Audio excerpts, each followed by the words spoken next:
Hey guys, so we're going to make homemade breadcrumbs today. You can use any type of bread. Take some slices.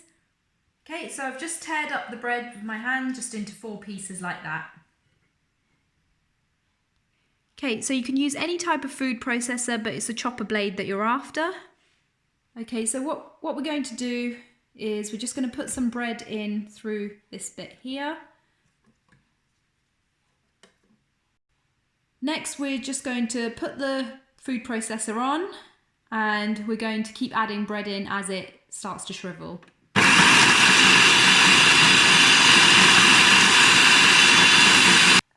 Something to bear in mind is it's noisy, but also use this cover, otherwise the bread will sprinkle out on you.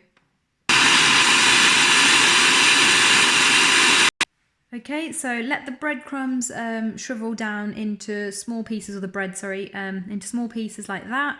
It should take about 30 seconds to a minute.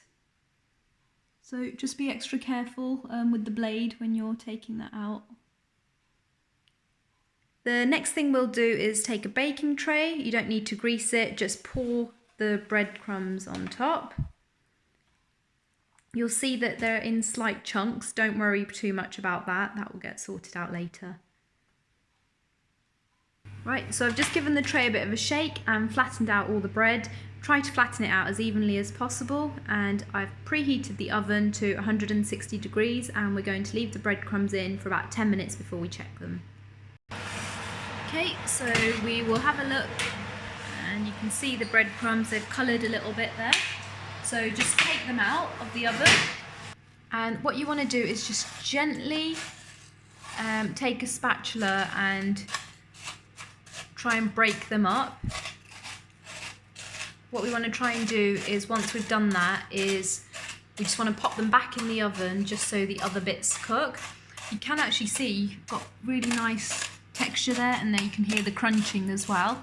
We've probably left it in, we've kept on checking it from the oven, but we've left it in for about 15 to 20 minutes. So just keep an eye on them, and usually the colour will tell you whether they're done or not. Okay, so once we've stirred them, we're going to pop them back in the oven for about another 5 minutes, but just keep an eye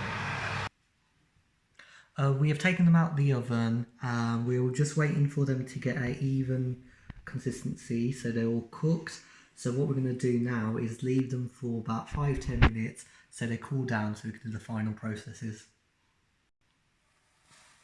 So take a handful of the breadcrumbs and crush them to make a finer crumb.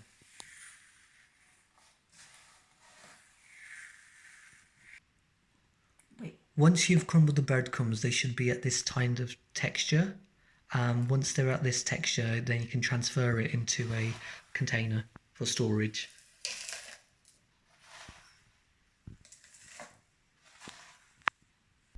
So once we put all the breadcrumbs in a tub, just pop the lid on and give them a shake. It will just help to refine them a little bit more, and there you go, your breadcrumbs are ready to use.